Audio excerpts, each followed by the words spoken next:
grateful to have the woman. It's a woman speaker this time. We're getting away from the man to create the balance. Behind the Manjimup industrial hemp processing feasibility study, here today presenting a brief overview of stage 1 from strategy matrix, strategic planning and business development, specialising in natural resources and land management. How can I remember that? Please welcome Maree O'Callaghan. I feel like I need a song and dance routine with David's introduction. And I was just thinking that given the quality of the presentations and the style of presentations, that coming off a quick break at 3 o'clock or whatever it is now, 3:30, 3:40 nearly, that thinking about a Manjimup hemp milling prefeasibility study is sounding a little bit underwhelming given David's, not sure if David's still here, Damien's very elaborate presentation earlier, and all of the presentations as well. So this is all about the work that we did. We were commissioned by the Shire of Manjimup to undertake this pre-feasibility work, and the Shire of Manjimup, in partnership with the Southwest Development Commission, the Department of Primary Industry and Regional Development, and the grower organisation around genuinely the Southern Forest Food Alliance and the whole branding around genuinely Southern Forest, and of course the Manjimup Shire. So thanks David and Georgina and the whole iHemp committee for the invitation to come and present this today. We did this presentation to an internal steering committee in the department during the week. As David has just said, it's really great that they have appointed an internal person dedicated really specifically to working with hemp and an internal steering committee as well. And that person is Andrew. So we're a strategic business planning firm, and we were commissioned by the Shire to undertake the work. And Tilwyn Westrup was the key link person with the project, and his energy and drive really has, I think, taken the industry in a whole different direction and definitely led to the appointment of a specific person. So thanks for that energy, Tilwyn. Our work. No, it's not working.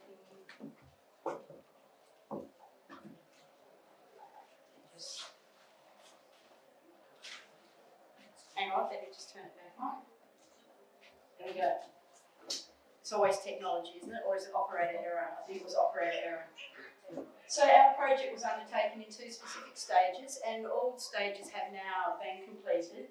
So stage 1 was really about what's happening globally with hemp growing and hemp processing, and what is happening with markets and what is happening throughout the whole value chain as well. So not just looking at it from a cultivation point of view, but also looking at it from a processing perspective as well. And based on the results of the first stage, it was really about, do we actually go forward and have a look at some technical and financial modelling? And that is what we did do.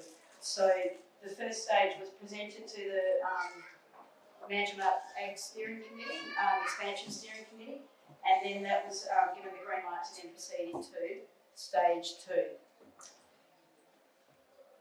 Our task was really to do a bit of a deep dive in stage 1, and we had a team. We run an associate model, so we built a team to work on each specific project, and so this team involved, there were 5 of us working on it, and as you could imagine, to do a deep dive globally, to scan all available data around hemp was quite a task. So we had Maree Gooch from Belay Consulting, Rebecca Wallace from Ag Innovate, and Dr. Kelly Pearce, who's a private consultant as well, and later on Gavin Sherry, who is my financial guru, who crunches our numbers. So we did do that deep dive, and that was, to be fair, quite a task to bring together a whole range of different data and to make sense of it really. So rather than just represent that data, to actually analyse it and to make sense of it. We also looked at what's happening locally, and that involved actually engaging stakeholders at a local level. As I said, we looked at going across the value chain, because with hemp, one thing you do quickly learn is that it is a very complex plant, and it's often quoted that there are anywhere from 25,000 to 50,000 end product uses for hemp, and I don't think that number can stop at 50,000. I think realistically it's up to our imagination as to what we can actually get out of hemp the plant. So you do actually have to look at the market, and you have to look at what products you are going to be involved with. So that involved, moving on to the second stage, it was really about building the technical and the financial models and making assumptions that were built into those two models as well. That's all now been completed, and certainly the first part is available on the department's website through what they have created, the hemp portal on the department's website. And I'm sure at some point the stage 2 report will also be there. The project, as I said, it is a complex plant to look at, as you all know, and the initial brief was focused on the stalk processing, so growing fibre for the stalk and processing the stalk. It was very soon into the project that everyone realised that it was, pointless just focusing on fibre and stalk, and that it was very much needed to also include seed. So that was added into the scope of the project as well. As I said, it was a great effort to translate all of that global data and to make some sense of it, and that's a work in progress really. We've just started that, and I think it would be something that would need to be continued. That involved an extensive literature review, and it was we gathered so much data that we actually produced for the steering committee a separate piece of work that was the combination of all of that literature. So it's in its fairly raw form, but I think when you go online and have a look at it, you'll find that there's some really good stuff there.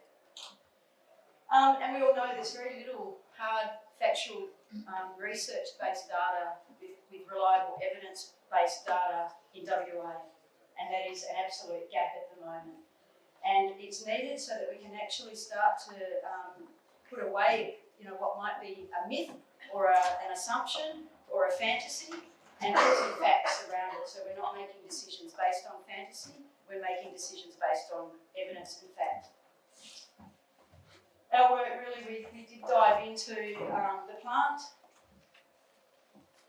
growing hemp, the agronomy of hemp, the supply chain and the issues that come with that, and especially in WA, our supply chains are very underdeveloped. We don't have full, complete supply chains for hemp in place yet. We looked at processing, and certainly it is, in terms of fibre, very much a weak link. Fibre processing is a complicated process. We looked at products and markets very briefly, because as you could imagine, with 25 to 50,000 potential end products entering into a variety of different markets, we would still be working probably for another few years if we were to dive down that rabbit hole. We wouldn't have come up. So we did a bit of a skate across the top, looking more broadly at global markets and products, and also what's happening locally as well. I certainly attended the conference that was referred to by David earlier in Geelong, and it's fair to say it was quite astounding to interact with people from the US, people from Canada, people from Europe, but also to see the response that WA had in going to that conference. And I sat down at that conference and sat down and looked up and saw Alana McTiernan sitting just at a table like I was in the middle of the room. As David had said, she had just attended the roundtable meeting that she had convened in Perth, and it was astounding to see her in the room, not in any political capacity, just there because of her interest in hemp. We all know that hemp, it is a versatile plant, so when you're thinking about why hemp, globally hemp has a extensive history, and it is a very versatile plant. And that brings with it opportunity, but it does bring with it some complexity as well, especially if you want to get involved in any area along the value chain for hemp. There are those three separate components that are used, and I mean this is the true versatility and the uniqueness of the plant, in that from an agricultural point of view, we are using all components of the plant, or potentially using all components of the plant.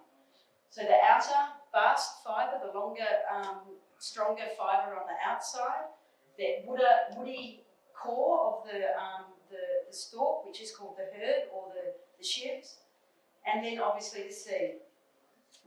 This is not including any medicinal components, sorry. This is really focused on industrial hemp. We know that many countries, Australia included, banned growing hemp due to the confusion, unfortunately, with the recreational variety.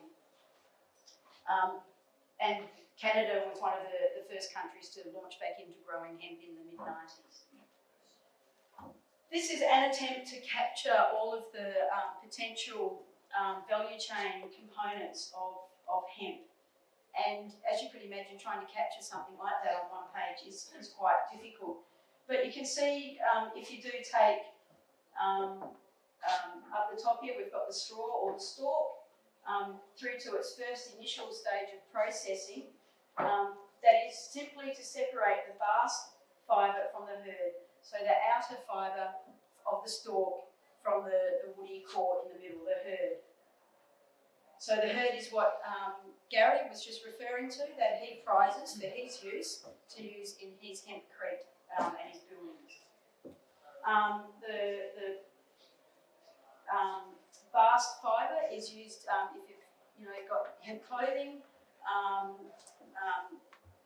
or specialist products like that. That's a very fine use for the bast fibre, and that's only the first processing step. If you're using it in fabrics, there are all sorts of other processing steps you have to go through as well.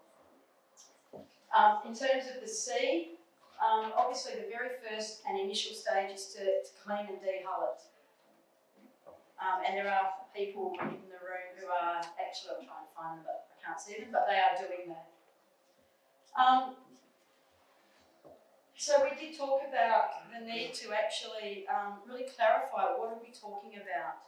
And I think it's a really important part of where iHemp is at in WA and where the new WA Hemp Growers Co-op is at, and all stakeholders really. We need to be really clear and consistent with what we're talking about when we're referring to hemp or cannabis.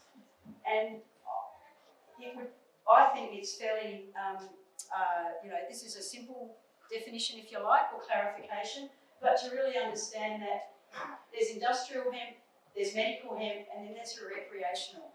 And they're very separate products. They're very separate. They might be the same species, although the jury's out on are they separate species or the one species with different subspecies. We did sort of a global scan, and that's our research could show that that's still a matter of contention, whether it is separate species or subspecies. We do need to, though, be really careful and clear about what we're talking about, because we're using different varieties for different purposes.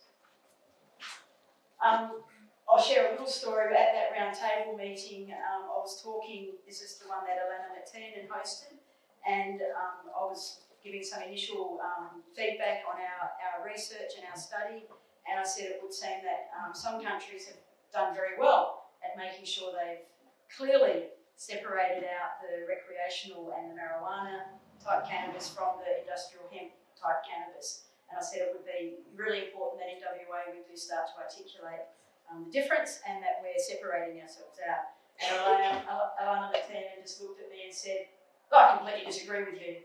I think it's a good thing. We should just be riding off the marketing and the interest and the intrigue with the product. I think it creates intrigue.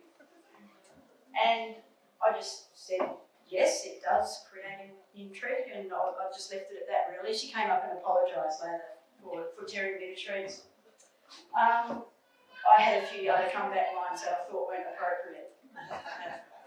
But we do need to be really clear about what we're talking about. So, in terms of growing hemp, I'm not going to dive into all of this in detail. It's one of those sort of scenarios where this is a skate across the top of the work we've done, and it is all captured in the 2 reports, the 3 reports that we've produced. But we need to understand growing hemp is just like growing any other crop. You do have to get it all right. So there is a myth that you can just throw hemp in the ground and away it goes. It needs to be well looked after like any other crop. So any other plant needs good soil, the right water, the right nutrients, the right temperature. Hemp's got its other complexities around its photosensitivity, so it does need a certain day length. But we don't know enough about the agronomy of hemp in WA settings yet. We just don't know enough. So we need evidence and we need science and research and trials so that our anecdotal knowledge, our experience, is backed with the evidence-based. We need both. We need both the people doing things in the real trial scenario and also people who are willing to actually participate in well-researched trials. Obviously, you can grow hemp without irrigation. However, if you want profitable yields, you do need to irrigate. So unless we start breeding varieties that have a better opportunity in a dryland scenario, which is very much something we should be looking at in a WA context. From a production point of view, globally, this is a quick global scan. I'm conscious wherever I stand, I might be in someone's way. In general, Europe has traditionally focused on fibre. They obviously do produce seed as well.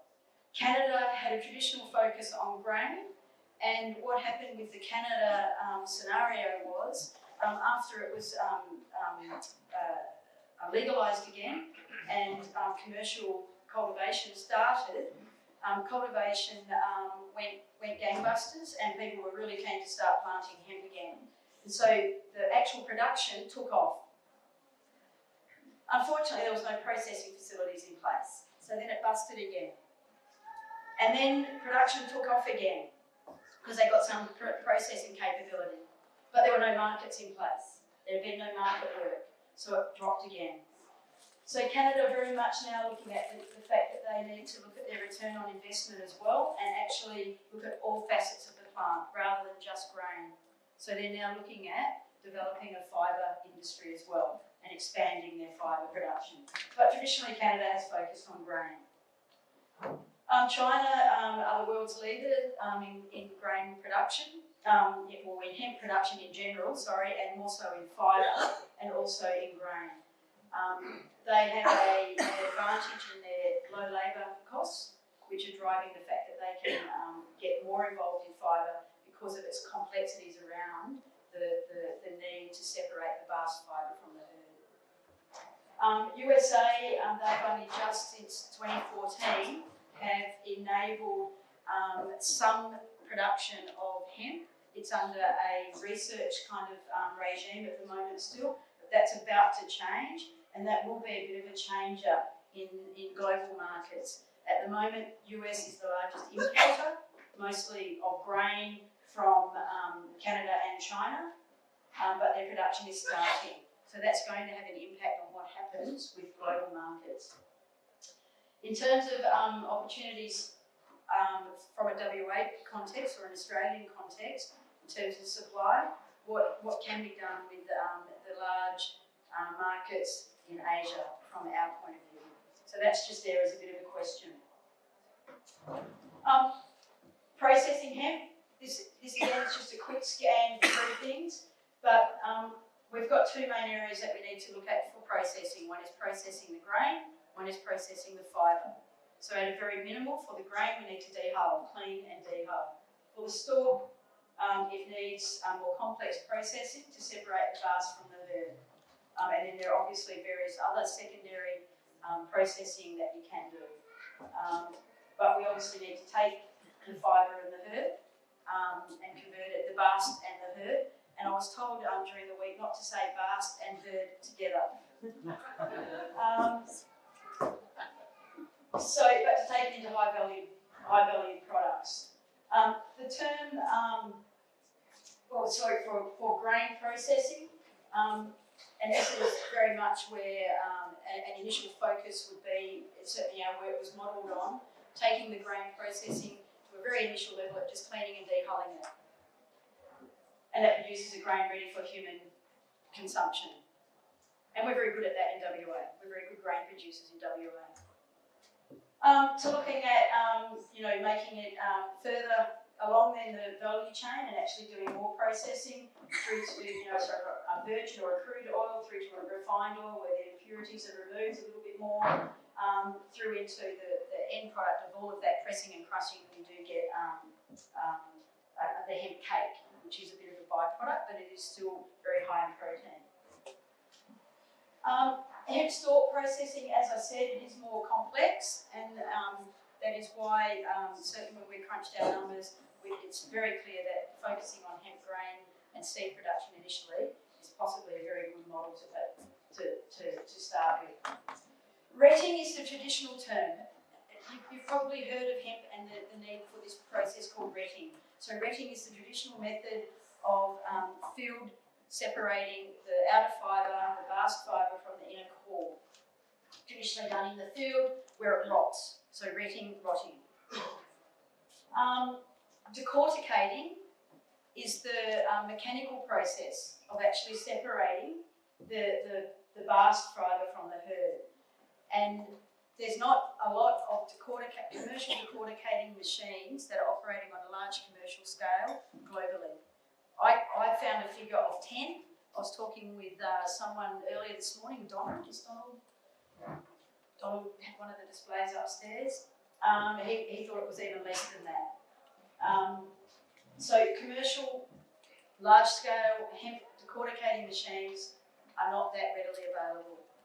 And I was talking with Tilwyn about it earlier, and you can go buy one if you want for $20 million. I'm not quite sure who's got that money available. And as I said, there's a whole range of different product categories that you can go into with hemp. And keep in mind, this is focused on industrial hemp.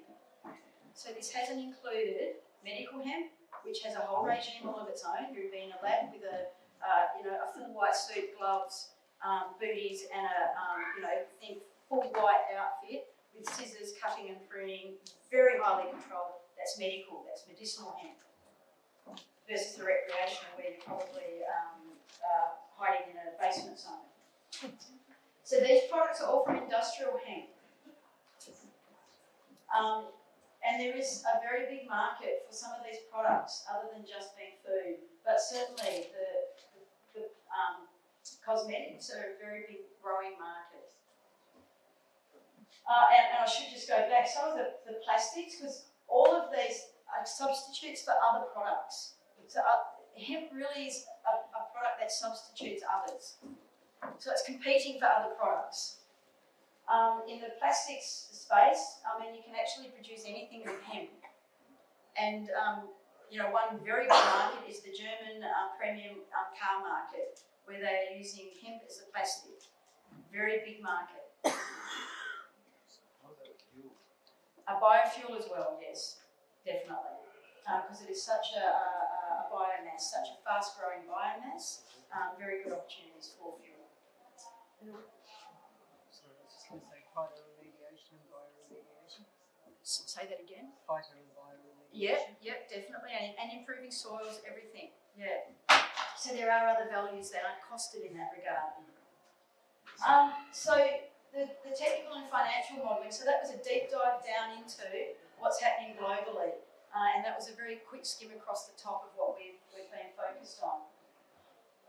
So we had to make some fairly big decisions, if you like, in terms of doing the modelling, and this is a work in progress, and it would continue. This is just a point in time with this work. So the modelling was done on two different broad areas, from the production end and then from the processing end. And each of those were then broken down into some key scenarios. So from the grower end, we had 3 scenarios. Growing for seed only, growing for fibre only, the stalks, or growing a dual purpose crop. processor modeling's end of the spectrum, we also looked at different scenarios. So processing for seed only, processing for stalks only, or we did a little bit of modelling on both. The modelling's based on the grower being responsible for everything up to harvest. Probably done under contract with a processing entity. So the processor entity obviously having a big investment and vested interest in making sure it's harvested right, and therefore they are the entity that we've said would actually do the harvest under contract. So that the grower does everything up to harvest and then the processing entity would kick in. And that's also about a matter of efficiency, that therefore not every single grower has to have the same technical machinery. With hemp, there are certain things you need to get right, and certainly, for seed, it needs to be stored and dried and aerated pretty soon after it's harvested. So if you don't get that right, you can really muck your crop up. So it's prone to fungi and mold, so you need to get the drying and the aerating right. Hence, Wayne's photo of his hemp grain in his shed, and you were doing that by hand this year, Wayne. Yeah. So we looked at, globally people are doing that in silos with fans at the base of the silo to continually aerate and dry the hemp. Wayne's, obviously, I think you were saying, Wayne, you're not quite there yet to gear up equipment-wise, but that would be a next stage, actually having those facilities. And then the processor entity, obviously harvesting, storing, drying, transporting, and we stopped our processing at a bulk supply. As I was saying, the complexity of actually going further is, we would have been there for a lot longer doing this work. So we took the processing up to a bulk, wholesale bulk stage. So wholesale bulk seed and wholesale bulk fibre, either the bast or the herd. So at least doing that first phase of processing. I won't dive into all of the financial results, but certainly looking at a gross margin analysis, this is from a grower perspective. The numbers crunched show that the gross margin return per hectare, so that gross margin being calculated all of your input costs minus your return gives you your gross margin. So it's only your variable cost that you take away from that income to give you your gross margin per hectare, up to just over $5,000 per hectare. Wayne. Those prices are a little vague. What under a contract regime, what would a grain ex-head be worth? What Grain ex-head or fibre per head or whatever it would be worth? per bale? I don't know.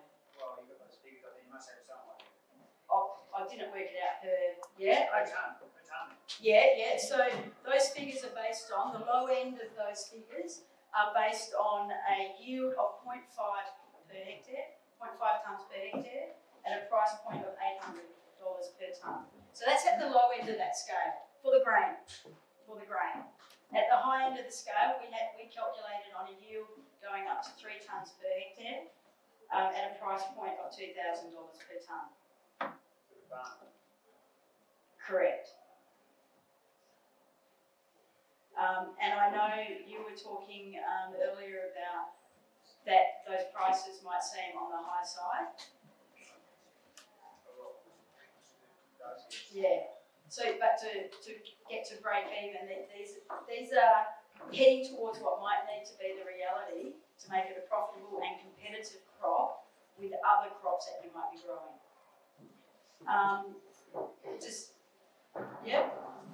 So for fibre, anywhere from $600 per hectare up to $7,400 per hectare at a gross margin level.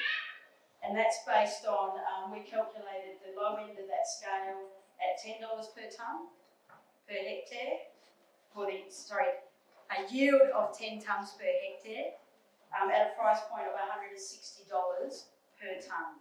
That's the low point. At the high point of $7,400 per hectare, our modelling was calculated on a yield of 30 tonnes per hectare. And I know some have talked about, I'm not sure who it was, Wayne, I think you were talking about 40 tonnes per hectare of fibre, were you? When I weighed the stalks, yeah, they're 40 tonne was capable, but I've never had anyone getting that. No. So that's at a price point of $280 per tonne. This area of work here needs to obviously continue as we grow more hemp. We're going to get a much better local handle on what the input costs are, because they have a big impact on the gross margin. So the more we can get the input costs down, the bigger our gross margin will be. And we don't know that yet. We don't know all those local conditions yet.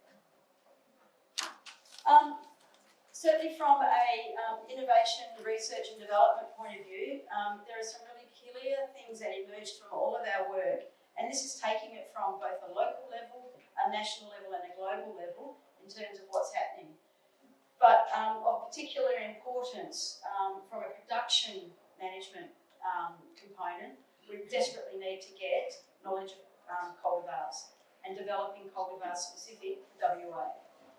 We need to understand the role of hemp in rotation and the benefit that that can provide. What is its role as a break crop? And talking, is Rob Edkins still here or is he gone? Oh, he's hiding down the back, making notes.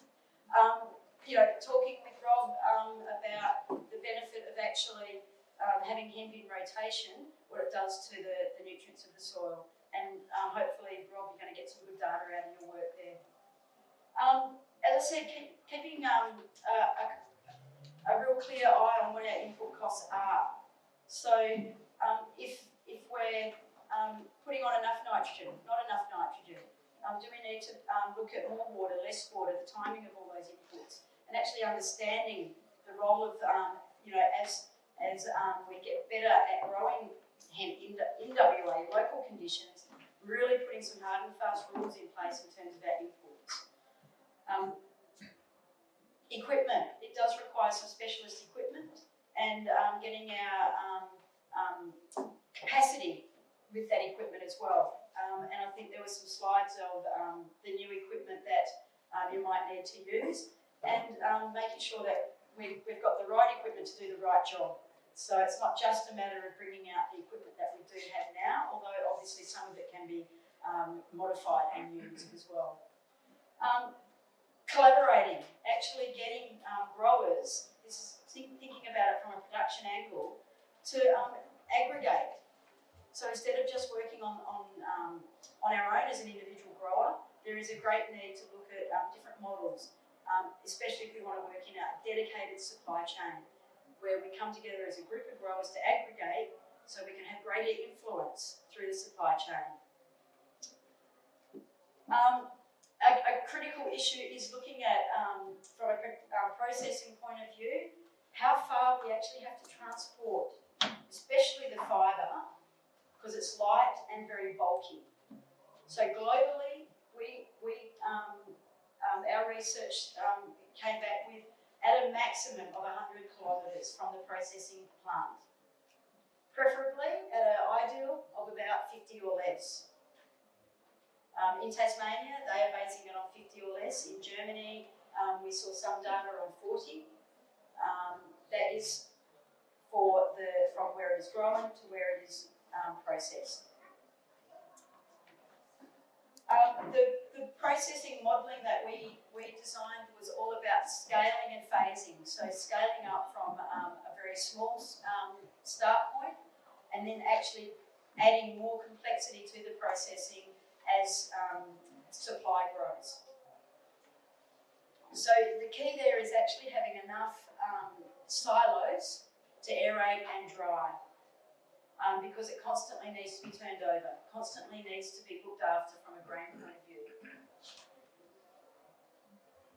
A key element, as I said, in terms of market requirements, hemp really is mostly a substitute for another raw ingredient or another product.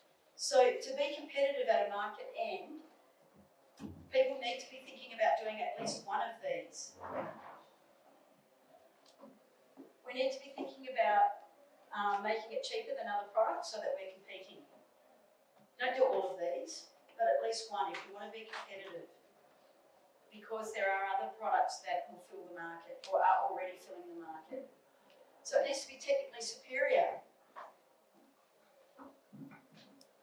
We need to think about the environmental benefits that can be turned into an economic advantage.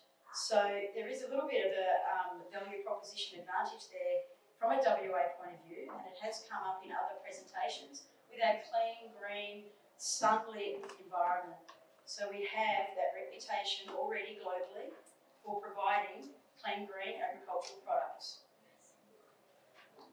Does it have a novel use with no competitors? We've actually seen some of those on display today, I think.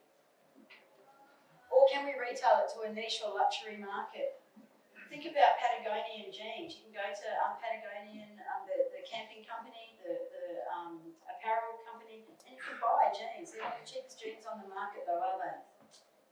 But there are people prepared to pay because of the product they get. So we need to be thinking about these market requirements in getting involved in hemp. And in that regard also we need to, once any industry development, these are normal things for any industry in a development phase to start thinking about. How do we create a reliable, consistent supply that is also of good quality? And we have that reputation. I know that some people have sourced hemp product fibre from China, and it hasn't been to the quality they want. So that is an area that certainly in WA and in Australia in general, we do have some advantage. But we need to be reliable and consistent with our supply.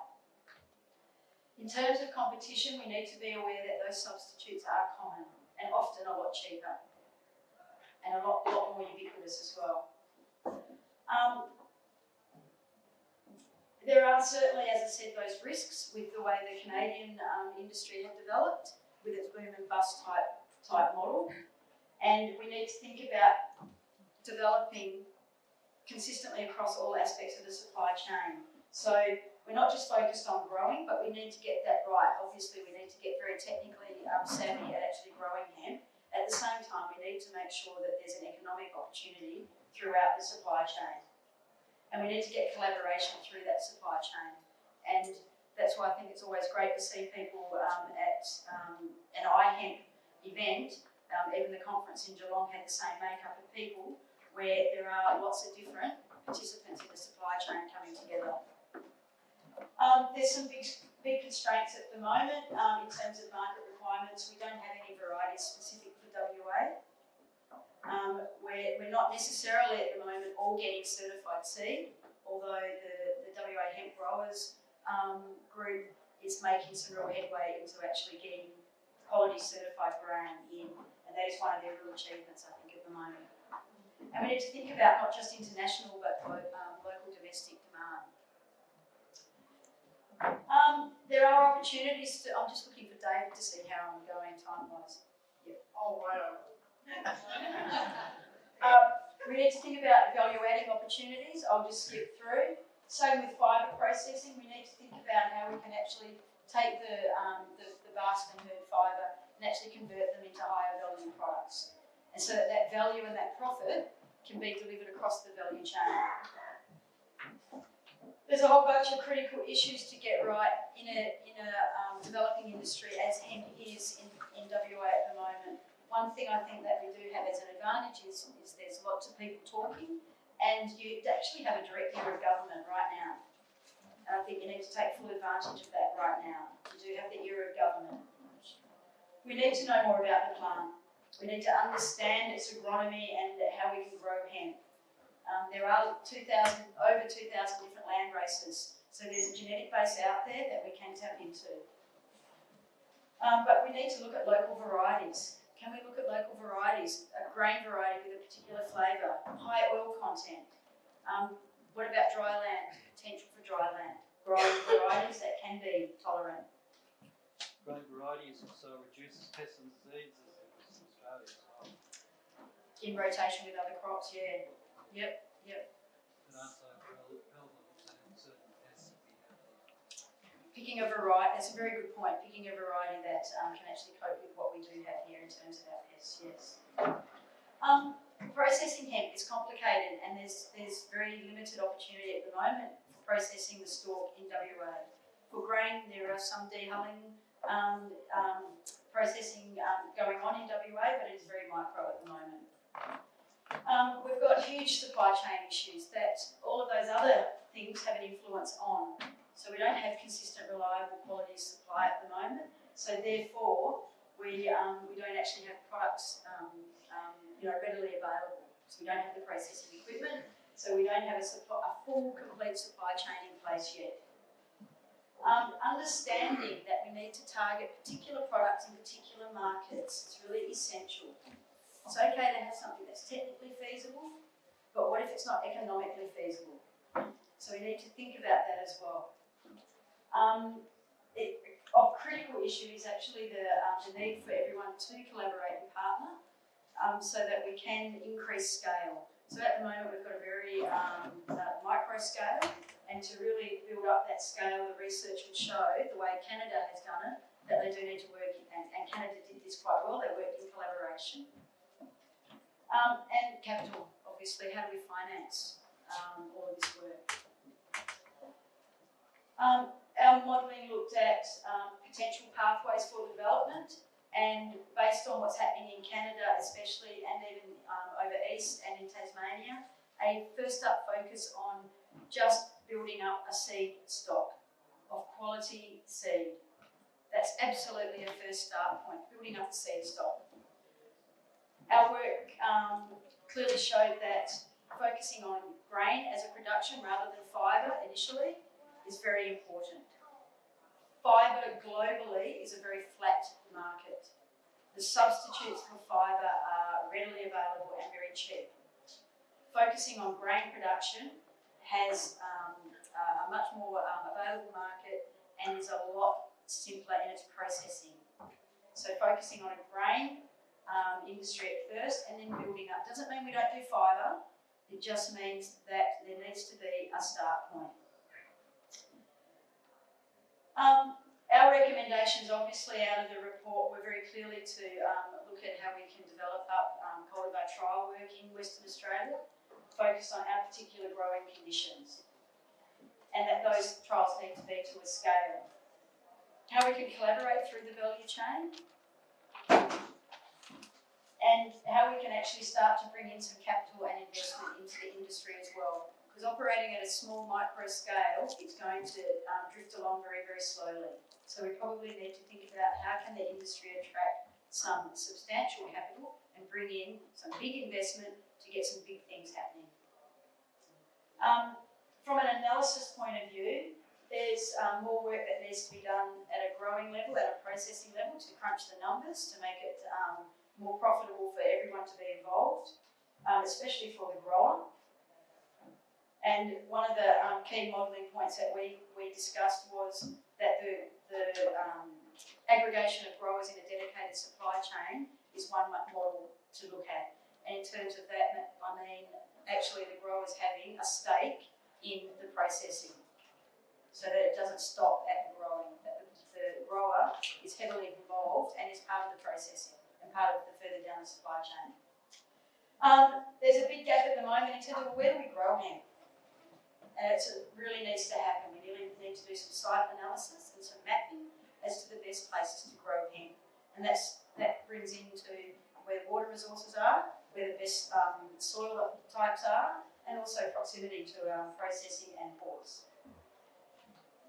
Another big area that needs to happen is we need to do some detailed market analysis and on key product lines. And something overarching and underpinning all of that is an actual WA hemp industry development strategy, that overarching focused strategy that everyone works towards. So that real laser beam focused strategy, that's desperately required. That's it from me, David. I do apologise if I could go over. Thank you very much.